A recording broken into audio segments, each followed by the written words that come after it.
mumaze kubimenyera muri benshi nta handi heza ho kwigira usibye ahangaha. Bibutsa ni ukugenda ukandikamo Batizo TV show, tugaya twibanira haba amateka, ubuvanganzo, isigamigani, byose ukabimenya kubera wadukurikiye ahangaha. Cyangwa se ukagenda ukatwandikira muri comment cyangwa kuri WhatsApp yacu ni 0733 ukatubwira se nawe ni iyihe novo cyangwa isigamigani wifuza ko twazakubwira tukaya twibanira. Mbasuhuza aho mutwumvira hatandukanye, waba twumvira ibunyambiriri mu Ndugangari, waba twumvira mu Buyanza, waba twumvira kwistengerana mu Gisaka cy'Imigongwe ndetse n'Ikimihunya, waba utwumvira mu Bugoyi, mwese ndabashuhuje. Iyi ngiyi na yindi Batizo TV show, harimo Professor GDM Batizo, muba mubanye kugira ngo mbafashe gusobanukirwa. Nta wundi wagufasha usibye Batizo, ukaza ahangaha ugakanda subscribe tukaya twibanira buri gihe. Uyu munsi tugiye kubigisha novel yitwa Mine Boy. Iyi novel Mine Boy yanditswe n'umugabo bita Peter Abraham. Yagendeye ku bitekerezo bitatu by'ingenzi, icyo bita apartheid, bwari ubuzima bubi abirabura bari babayemo mu gihugu cya Afurika y'Epfo. Iya kabiri suffering cyangwa ubuzima bubi bw'abaturage b'abirabura babaga mu gihugu cya Afurika y'Epfo. Iya gatatu ni politiki cyangwa imiyoborere, nayo yashakaga kugaragaza ukuntu imiyoborere ya kiriya gihe mu gihugu cya Afurika y'Epfo itari myiza. N'ibyo bintu bitatu Peter Abraham yagendereho yandika Mine Boy. Iyi novel Mine Boy, the main character ni umugabo bita Zuma. Niwe dutangiranye story yacu cyangwa novel yacu. Zuma aba afite intego yo kuzakora mu birombe no kuzajya gukorera mu mujyi, kuko yumvise ngo mu mujyi hari opportunity cyangwa hari amahirwe yo kubona akazi. Nk'abana bose bo mu bihugu biri mu nzira y'amajyambere, iyo bakura baba bafite inzozi zo kuzaba mu mujyi cyangwa kuzakorera mu mujyi. N'uyu Zuma aba yumva ko ubuzima bwe agomba kuzakorera mu mujyi, kuko yumvise niho hari amahirwe yo kubona akazi. Zuma afata umwanzuro akajya mu mujyi, nta muvandimwe, nta babyeyi, nta n'umuntu n'umwe azi mu mujyi iwe, kuko yumvise ngo hari amahirwe y'akazi kandi afite gahunda yo kuzakora mu birombe. Agafata umwanzuro wo kujya mu mujyi. Agenda yambaye imyenda yacitse, appearance yiwe cyangwa physical appearance, imigaragarire ye isymbolizinga ubukene, itwereka uburyo Zuma ubuzima yari abayemo butari bwiza, kuko aba yambaye imyenda yacitse, afite agakapu, nicyo kintu cyonyine aba yitwaje, atwayemo utwenda yari afite. Uyu Zuma agera mu mujyi bikamucanga, ngo akabona ukuntu abantu bambaye neza, akabona imihanda irasa nk'umuntu wese uvuye mu cyaro ageze mu mujyi bwa mbere. Abona umugore ku marembo, akamubwira ese wafunguriye, wampaye icyo kurya ndetse n'icumbi. Uwo mugore akamubwira ngo no, akamwangira. Zuma agakomeza, yakomeza wa mugore akamumurika itoroshi. Zuma aratuganira niwe na Ratofsoni mwaka kanya, aratubwira ati mba ndi kugenda nkabona itoroshi nyuma yanjye. Akaza kurikiye ya toroshi, wa mugore akamubwira ati ni njyewe, noneho garuka. Amazina y'uwo mugore ni Leya. Akamubwira ngo ese ushaka iki? Zuma akamubwira ati ni hehe nshobora kubona icumbi n'icyo kurya? Leya akamubwira ese ufite amafaranga ngo makwereke? Zuma akamubwira ati nta mafaranga mfite, nta n'umuvandimwe, nta n'ababyeyi mfite mw'uyu mujyi. Njye narumvise ngo hari amahirwe y'akazi, none narinje mu mujyi gushaka akazi. Leya akamuha ikaze. He welcomed him without any cost. Amwemerera kumuha ikaze nta kintu na kimwe amusabye. Si abantu benshi mu isi dufite y'iki gihe bashobora gukora ibintu nk'ibyo Leya yakoze, yemerera guha Zuma ikaze mu mujyi nta kintu na kimwe amusabye. Amwinjiza iwe, haba hari icyumba kirimo abantu basanzwe baba kwa Leya.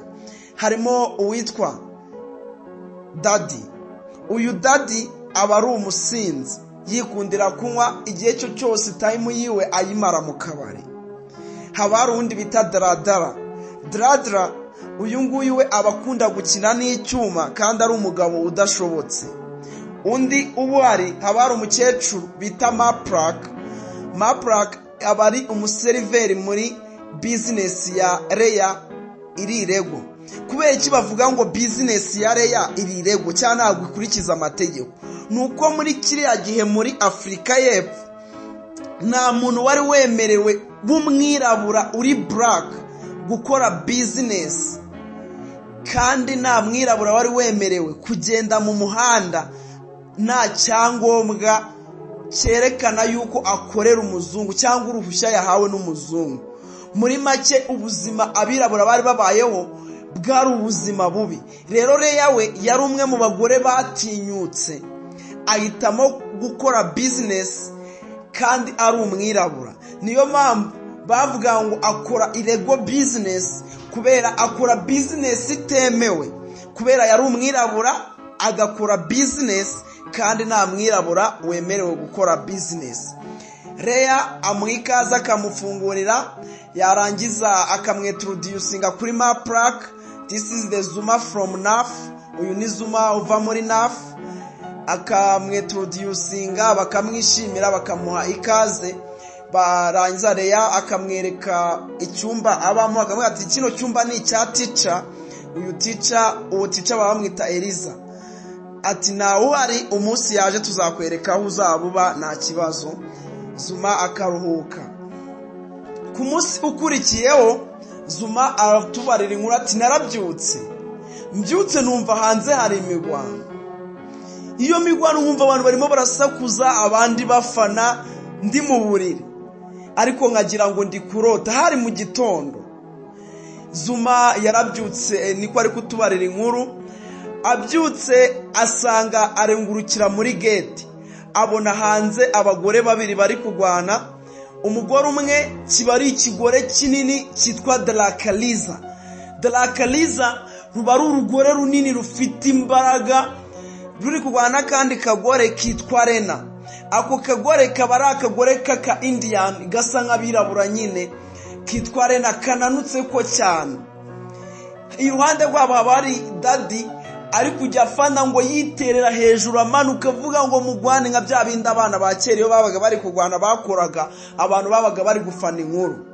Abo bandi Daddy aba ari gufana inkuru, ari gufana umugwano. Umuntu uri kutubarira the narrative of story ni Zuma. Atubwira ati hari mu gitondo ndi kureba mu idirishya muri ya gate yo ku marembo bari kugwana. Drakaliza ngo aba yagiye hejuru ya Rena.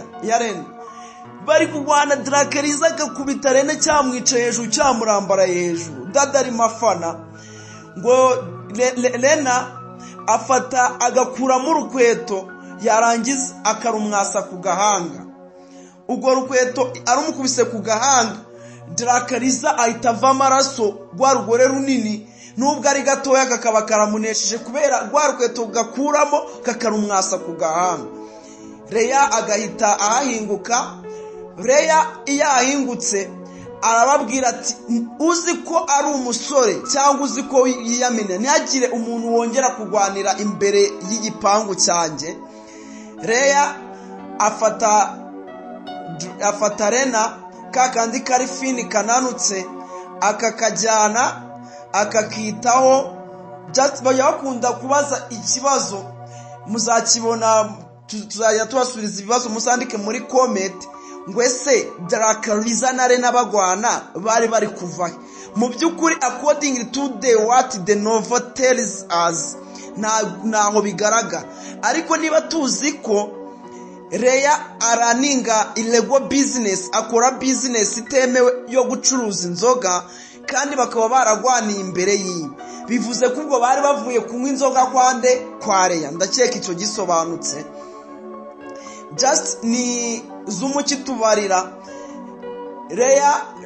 Reya akajyana ndakita kuri Rena. None bagiye kutubwira ese uwo Rena ni muntu ki? Ni umugore w'umwira, agaragara nk'abirabura, ni umuhinde kandi uwo Rena umugabo bamwita Johannes. Mr. Johannes niwe mugabo wa uyu Rena, kandi nawe ni umwirabura ukunda kunywera kwa Zuma, kwa Leya. Leya abwira Zuma ati noneho Zuma nicyo gihe rero cyo kujya mu mujyi ukajya kureba customer yo mu mujyi. Se mu mujyi bimeze gute? Dore waje mu cyaro, uvuye mu cyaro ntabwo uramenya mu mujyi uko bimeze. Amugira inama akamubwira ati mu mujyi nta muntu uzakubaha ku mujyi utakoze. Igisabwa niki? Inshuti ya mbere yawe ugomba kuyigira amafaranga. Mu gihe ufite amafaranga uzagura polisi ntizagufunga ufite amafaranga. Mu gihe ufite amafaranga ikintu cyose ushaka gukora mu gihugu uzagikora kubera ufite amafaranga. Kandi mu gihe ufite amafaranga nta muntu uzagusuzugura, ariko n'ubu udafite amafaranga buri muntu wese azagusuzugura. Akamubwira ati Zuma, hano ubuzima bwa hano mu mujyi ntabwo bworoshye, kugira ngo ugire icyo ugeraho bisaba kwigomwa kandi ugakora cyane. Kandi Leya agomeza amugira inama. Zuma aratunguwa cyane, akabona ukuntu Leya nk'umugore w'icyubahiro yafashe umwanya akamutekera. Akavuga ati ni gute umugore w'icyubahiro nkawe ufashe umwanya ukanekera umuntu nkanjye udafite ikintu afite? Leya abwira Zuma ijambo rikome, aramubwira ati uyu munsi ngewe ibyo mfite ntabwo ari byo nari mfite kera. Uyu munsi ubutunze, ejo n'ubutunze. Bisaba kubaha buri muntu wese ukanicisha bugufi, kuko isi igenda ihindagurika. Zuma Leya akabwira Joseph ati fata Zuma umujyane mu mujyi ujye kumwereka ni gute ubuzima bwo mu mujyi bumeze. Zuma the narrator of story araguma kutubarira, aratubwira ati natangiye kugera mu muhanda nkabona imihanda yo mu mujyi yose irasa, nkabona ibimodoka byinshi, nkabona abagabo bari kujya bakina ku muhanda basheta binywera inzoga. Byaranunguye cyane, nibwo bwa mbere nari mbonye ubuzima nk'ubwo. Zuma aratubwira ati ndi kugenda mu muhanda, Joseph yarambwiye ati nta mwirabura wemerewe kugenda mu muhanda, nubona abapolisi uze kwiruka. Ariko njye ntabwo nari nzi byari byo, ntumva ko twese turi abantu. Ariko mw'icyo gihe abirabura ntabwo bahabwaga agaciro muri Afurika y'Epfo, babafataga nk'aho atari abantu mw'icyo gihe, kuko nta mwirabura wari wemerewe kugenda mu muhanda adakorera umuzungu, nta n'umwirabura wari wemerewe gukora business. Byanje kugenda gute? Zuma ari kutubarira, baragiye babona polisi, abantu babona polisi ziri mu modoka bariruka. Birutse na Joseph ariruka. Zuma kuko atarazi byari byo araguma arahagarara. Zuma agumye guhagarara, polisi ziraza ziramukubita. Zimukubisa aritaza, inkoni ifata urutugu. Ifashe urutugu nawe afata ya nkoni akubita umupolisi. Akubise umupolisi, ba bantu bose bari birutse bareka kwiruka, ahubwo bagaruka ngo bafate Zuma. Bagarutse ngo bafate Zuma, Zuma yahise agenda. Bagarutse ngo bamufate ariruka. Zuma yirutse, ba bandi bose Joseph rumva yamutayeho kuko asanzwe abizi, yabonye polisi ariruka, ariko Zuma yari yanze kwiruka. Ariko abonye akubise polisi, abonye ko bikomeye ahitamo kwiruka. Ari kwiruka akajya yoberwa aho umuhanda uri, kuko imihanda yose yo mu mujyi ntayaza abona isa. Ariko akagomeza akiruka, aza guhura na Dadi wa musinzi. Dada akamubwira ngo bimeze bite Zuma? Zuma akamubwira ati wangejeje kwa Leya. Dada akamubwira ati banzuma amafaranga, kandi wibuke Zuma ni umukene, nta mafaranga afite, none bari kumwaka amafaranga kugira ngo agere kwa Leya, kandi ntaho azi mu mujyi arabona imihanda yose irasa. Dadi akamubwira ati banzuma amafaranga, ati Leya araguha, ati Leya ni igisambo nayo yama ndabizi. Turaza kubibona by foreshadowing impamvu Dadi yita Leya igisambo. Yanze kujyana Zuma ngo amugeze kwa Leya, ngo Leya na aramutse ari uzamuha amafaranga yazayamwima. Turaza kubibona by foreshadowing. Zuma akaguma akamwinginga, akamutekereza uko byagenze. Zuma Dada akageraho akabyemera, akamujyana. Dadi yamujyana akamugeza kwa Leya, yahamugeza Zuma bamwakira nk'intwari. Noneho tugiye kureba iki kibazo nacyo bajya bakibaza, kubera iki Zuma bamwakiye nk'intwari kandi yakoze igikorwa kibi cyo gukubita polisi. Mu busanzwe Zuma polisi muri kiriya gihugu banga abirabura, kandi abirabura barakoronejwe. kubona umupolisi uri umwirabura ugomba kwiruka. none Zuma we yabonye polisi niyiruka aranayikubita. impamvu bamwakiriye nk'intwari nuko ari undi muntu wa kabiri w'umwirabura nyuma ya Leya wari ugerageje gukora revolution agent, cyangwa se warubaye revolution agent, cyangwa wari ukoze ikindi kintu abirabura batari barakoze. abirabura bose batinyaga abazungu, none wavuye mu ntara ahisa nakubita abapolisi. byerekana yuko abanyafurika ntabwo bafite imbaraga, ntabwo batinya abapolisi. yabaye revolution agent, yarakoze revolution, niyo mpamvu bamwakiye nk'intwari. Joseph abatekereza uko byaba byanditse, nari nzi ko bamufashe, polisi zaje turiruka, we yanze kwiruka. Just waho yarahageze. nk'ubwo rugo kwa Leya hari abakobwa babiri. umukobwa umwe, ubwo tugiye kuri filmu cyangwa ku gitekerezo cy'urukundo, nacyo kiri mu bitekerezo Peter Abraham yubakiyeho asobanura iyi novel. Peter Abraham asobanura ino novel yubakiye no kuri filmu y'urukundo. kwa Leya habaga abakobwa babiri, umwe bamwita Eliza, undi bamwita Meizi. uyu Eliza ni teacher. usibye kuba ari teacher yarikoroza, yaritukuje, ni ba bakobwa bashaka kubaho nk'abazungu. ubu ngubu yibereyeho nk'abazungu, ni ba bakobwa ubuzima bwabo biberaho nk'abazungu. Just ntabwo ashaka, iwe yaravuze ati ngiye nshaka umugabo uzi ururimi rw'abazungu, who speaks the language of the white man, who looks like white man, usa nk'abazungu, wambara nk'abazungu, kandi uvuga ururimi rw'abazungu. hakaba undi bita Meizi, iwe aba ari humble, abavuga ati ngewe umuhungu wese apfa kuzaba afite urukundo, tuzakundana.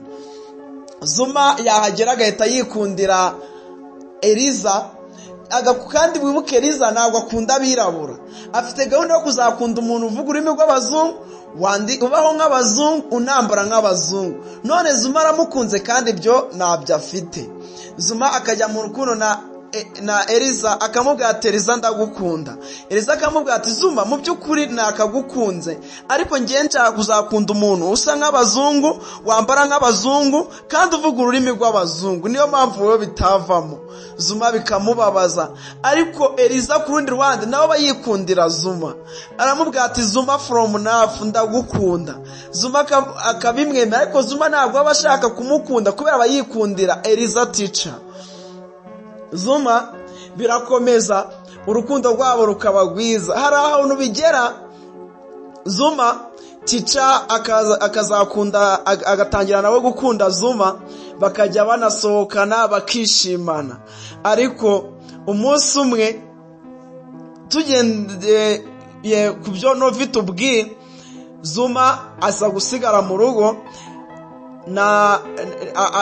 asigaye akundana na teacher, ariko na Meizi ari hafi aho. tugiye wibuke Zuma aza mu mujyi, intego yari afite kwari ukuzakora mu birombe. rero Zuma, uwo bita Leya, aramubaza ati ese Zuma ntabwo naguha akazi ukikorera muri company yanjye? Zuma akabyanga, kuko aramubwira ati ngewe Leya urabizi intego yanjye ni ukuzakora mu birombe. kamubwira ati hari umugabo ujya uza hano, nzaguhuza nawe, ni Johannes, wa mugabo wa Leya, wa undi wagwaniraga imbere yo kwa Leya. kamubwira ati nzaguhuza nawe akujyane mu birombe.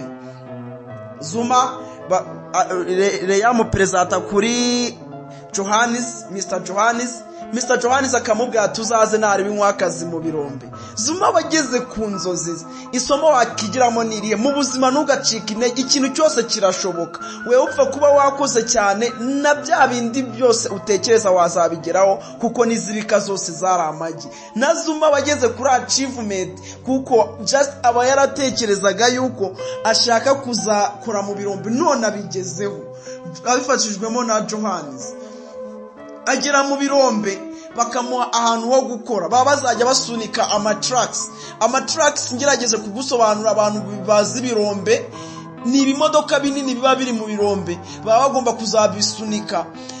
ikimodoka kimwe kiba kigomba gusunikwa n'abagabo batatu, bamuha abazungu babiri bazagisunikana. Zuma yageramo bakamunyuzura, nta hantu kunyuzura bitaba, bakiyicara ngo ni umwirabura nagisunike wenyine. Irindi somo wakura mu buzima ujye wihangana just kuko Zuma yari ihanganye, niyavuga ngo bamaye ngo tusunikana amatrake turi batatu, arabisunika ari umwe, aravunika arasunika ari umwe. Mwibuke mu Birombe hari abayobozi batatu mu Birombe, umwe bamwita Mr Jones, umwe bamwita Chris, undi nawe bagatatu bakamwita Paddy, cyangwa ari nawe bita Dread One, Paddy Ocean. Uwo Dread One Paddy Ocean niwe boss mukuru, mu gihe undi mu boss ni Mr Jones uwo wamujyanye na Chris aba ari umuzungu, Paddy Ocean Dread One nawe aba ari umuzungu, umwirabura urimo mu baboss ni Mr Jones. Ariko iyo ufite ikarita uri umuzungu cyangwa uri umwirabura ukorera abazungu, uba wemerewe kugenda mu muhanda ndetse kuko wabaye nyine umwirabura usivilize. Niyo mpamvu Mr Johannes yemerewe kugenda mu muhanda kuko akorana n'abazungu. Zuma akabisunika wenyine, Paddy Ocean Dread One akahagera. Paddy Ocean Dread One yahagera agasanga babagabo bariyicariye, Zuma ari gusunika wenyine. Akabahamagara akababwira ati, bagahita bajya gusunika, akababwira ati uko bigaragara mu maso biragaragara ko mwari mwiryamiye, n'ubundi musubire kuryama. Ahubwo kuva uyu munsi uriya mwana mwakoroneje agakora wenyine abaye big boss in mind, abaye umubosi mu Birombe. Zuma nuko aba rise on the power, agahita aba boss. Wa muntu wagiye ari kuba umukozi bari guhemukira bavunisha, ayisaba umubosi, ahubwo abaye umubosi abigizwe nande na Dread One Paddy Ocean, agahita amugira umubosi. Ubwo noneho Zuma yemerewe kugenda mu muhanda. Zuma noneho agiye gukorera abazungu, za nzozi ze zarenze kuba inzozi, noneho yazigezeho. Reya tugarutse Reya by flashback. Reya kubera kora ya illegal business, cya business temewe, rimwe na rimwe bimusaba gutanga ruswa kugira ngo akore bya business yiwe. Ntago yakora business yiwe atatanze ruswa kuko nta mwirabura wemerewe gukora business. Rimwe polisi ziraza zikabafata abagore bose. Kubera iki bajya bakunda kubaza ikibazo, kubera iki abagore bose babirabura bahura kwa Reya bari gukoregitinga amafaranga? They meet on Reya Capauti for collecting money in order kugira ngo bahurira begeranya amafaranga kwa Reya, kugira ngo nihagira umuntu wabo wafunzwe babone uko batanga ruswa bamufunguza. Rero Reya bamufata bakajya kumufunga. Bajya kumufunga, ubwo urugo rusigaramo Meizi, Maprak, Daddy ndetse na Dradra. Kubera iki? Ninde uba wabagambaniye? Ninde snitch ni Dradra. Kubera iki Dradra abagambanira? Dradra impamvu abagambanira Drakariza just nukubera ko Mr Jones Maprak twabonye ko Dradra akunda gukira n'icyuma, apfubirana na Zuma. Yapfubirana na Zuma akashaka kumutera icyuma. Yashaka kumutera icyuma, Mr Jones iwe na Reya bakashyigikira Zuma aho gushyigikira Dradra bikamubabaza ati, kano kana kaje ejo bundi batangiye kukubaha kundusha. Dradra bikamubaza agatavuga ati, nanjye nzabagambana. Niyo mpamvu abe snitch akagambanira Daddy nako Reya business yiwe. Dukomeje na story yacu by flashback. Ese kubera iki Reya tuteye twumva umugabo we? By flashback Reya nta mugabo afite. Kubera iki Reya adafite umugabo? Reya umugabo we arafunze. Bamufungiye iki? Yishe umuntu wese yarishe umugabo wari waragerageje gusoma umugore we Reya. Haje umugabo ashaka kumusomera umugore, aramukubita, aramwica. Niyo mpamvu ubu ari muri gereza umugabo wa Reya. kandi uriya Eliza nisi wa Leya. Just dukomeje na story, arabagambanira Leya bakajya kumufunga. Bajya kumufunga Leya, ubuzima bukabacanga, Zuma ni uri mu birombe, noneho bakajya bose bigunze, Mapraka yicaye ku rubaraza yigunze, na Maize yigunze, Zuma yava ku kazi agasanga bigunze. Byagenze bite? Ati Leya bamupfunze. Kavuga ati nimugire ikibazo ari bugaruke, ariko nimugoroba akari bugaruke, bakishima bagaserebura, bakanywa inzoga. Leya just noneho nuza aza gupfa, Dra apfa, baza gusanga yiteye icyuma yiyahuye agapfa. Basanga yapfuye, Leya araza akabaza Zuma, ese Zuma wabuze icyatumye Dra apfa? Dra akavuga Zuma ati ntago mbizi. Akabaza Maize wowe uzi icyatumye apfa? Maize akavuga ati ntago mbizi. Akabaza Mapraka urabizi? Ntago mbizi. Bose Leya akatumira abantu akababwira ati mufate icyo kunywa, ariko ntihagire umuntu n'umwe uri buvuge ku rupfu rwa Dra. Ubwo nawe akaba arapfuye. Ubwo bibyumvikana ko kwari hasigaye Zuma, hasigaye Maize, hasigaye Eliza, hasigaye Mapraka na Dadi. Bidatinze Dadi aza kugongwa n'imodoka agapfa. Dadi yapfuye, batumiza abantu ku gituro cyiwe, niho havugirwa amagambo akomeye. Kwa kundi iyo umuntu yapfuye bavuga uwo yari we, niho bagiye kuduha amateka ya Dadi. Ese uyu Dadi wapfuye ni muntu ki? Twebwe twari tuzi ko ari umusinzi gusa, noneho tugiye kureba ese Dadi ni muntu ki uyu wapfuye.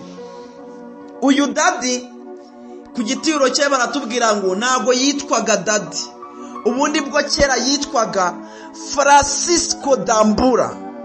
Bizakugora kubona umuntu uzakwigisha akakubwira iri zina, ubundi bwo abantu benshi bazi ko yitwa Dadi. Ubundi bwo ku gituro cye nibwo muri Novo, according to what the Novo tell us, batubwira ngo uyu Dadi ntago yitwaga Dadi, mbere yitwaga Francisco Dambura. None bagiye kutubwira ku gituro kubera iki bavuga, bari kuvuga ngo Dadi yapfuye ugwimbwa. Impamvu bavuga ngo yapfuye ugwimbwa, icyo kibazo bajya bakibaza cyane ngo nuko iki Dadi bamugiranya ko yapfuye ugwimbwa. Yapfuye ugwimbwa kubera ko tusanzwe tuzi ko imbwa nizo bagonga, none nabo baramugonze, kandi mu busanzwe tuzi ko bagonga imbwa, none nawe yapfuye bamugonze. Icya kabiri, kera yari umukire, was respected and rich, none today is very poor, drunken. Ubu ngubu ni umusinzi, asigaye yinyarira, ni umusinzi, akaryama no on the roof ku rusenge. Yarasigaye aryama ku rusenge akinyarira, kandi ari n'umukene, kandi imbere yari umuntu w'icyubahiro, kandi ari umukire. Rero baratubwira ku gituro kera akiri umukire yitwaga Francisco Dambura, none ubu yakennye nibwo yitwa Dadi. Ubu yitwa Dadi, yarasigaye yinyarira, yarasigaye aryama ku nzu on the roof, niwe Dadi none yapfuye ugwimbwa. None nibwo bagiye kutubwira ati kubera iki Dadi yarasigaye aba kwa Leya, kubera iki nabibabwiye ko turi babwiye foreshadowing, kubera iki yavuga yitaga Leya igisambo, kandi mu by'ukuri yaramucumbikiye nabiwe. Nuko tugenda naho turabona kubera iki Leya yakiriye Zuma nta kintu amwatse. Leya nawe ubwo yageraga mu mujyi, yageze mu mujyi mu gihe Dadi yari akitwa Francisco Dambura, mu gihe yari akiri umukire. Dadi nawe yakiye Leya nta kintu na kimwe amusabye, amuha ikaze, amwereka n'ubuzima bwo mu mujyi, nta kintu amusabye. Neza bisa nk'ibyo Leya yakoreye Zuma. Bivuze ko Leya yahisemo kwakira Zuma nta kintu amusabye, nk'uko nawe yari yarabikorewe na Dadi akitwa Francisco Dambura mu gihe yari akiri umukire. Noneho ndakeka byumvikanye. Noneho ubwo Dadi arapfuye, Dra arapfuye, ubwo umugabo wa Leya arafunze kubera yishe wari waragejeje gusoma umugore we. Ubwo mu rugo kwa Leya hasigaye abantu batatu, hasigaye Mapraka, hasigaye Maize, hasigaye Eliza, hasigaye na Zuma. Ubwo noneho bidatinze Zuma arabyuka, yabyuka akabura Eliza, akarota Eliza yamusize, yajya kureba mu cyumba cya Eliza akamubura, yamubura akagenda amukurikira imihanda yose amushaka. Kandi wibuke Eliza yaravuze ngo njye nshaka umuntu uvuga ururimi rw'abazungu, ubaho nk'abazungu kandi uzi kuvuga neza ururimi rw'abazungu. None yamusize, akagenda akurikiye imihanda akamubura, akagaruka mu rugo kwa Leya yigunze.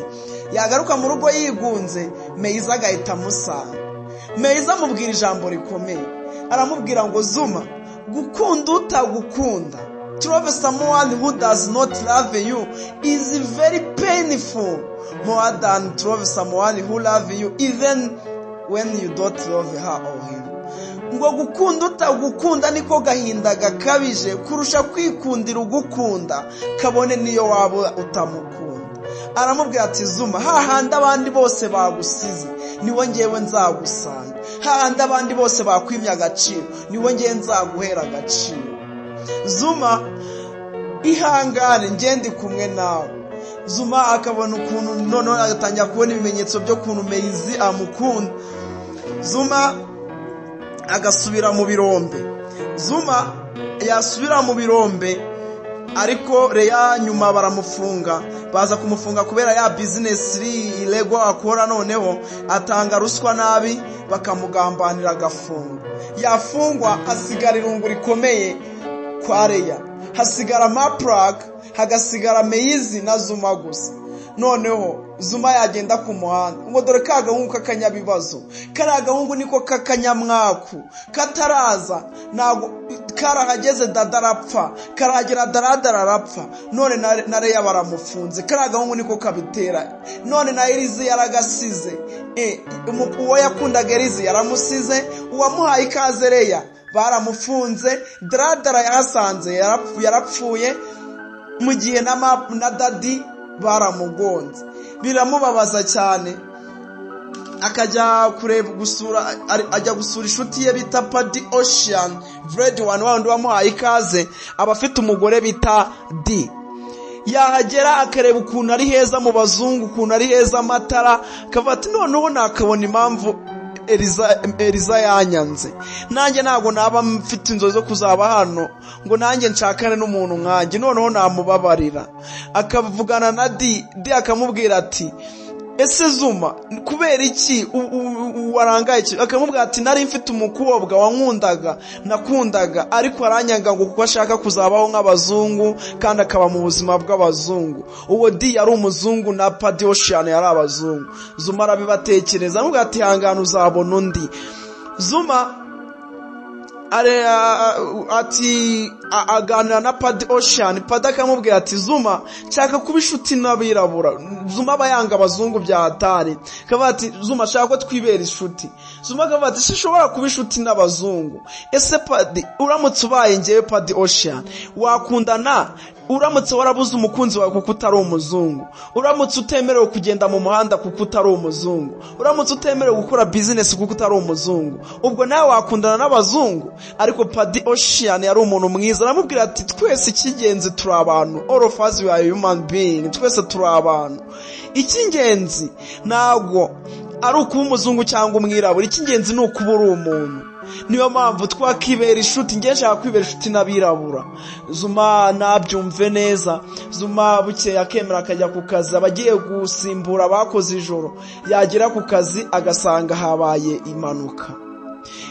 Agera ku kazi ari kumwe na Paddy Ocean, agasanga habaye impanuka. Keji yaguye cyangwa ikirombe cyaguye, urusenge rwaguye rugwira abantu babo boss babiri, haba abandi bamujyanye mu birombe Mr Jones na Chris bapfuye.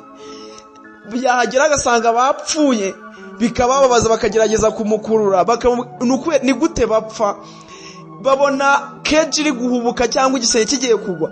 Aho kugira ngo abantu bose bapfe, Chris na Jones bakitanga bagashyira amaboko hejuru, igisenge kikabagwira, abandi bakozi bagahita. niyo mpamvu bavuga ko bapfa urupfu rw'ubutwari, niyo mpamvu bapfa azihiro. Ni ukubera ko bafata ku rusenge hejuru. Icyo kibazo bajya bakibaza, kubera iki Chris na Johannes bavuga ko bapfa nk'intwari. Bavuga ko bapfa nk'intwari kubera ko bashyira amaboko hejuru, bagafata keji yaguye, abandi bakozi abawokazi bagapasinga out, aho kugira ngo bose bapfe ibo kikabagwira bagerageza guhunga.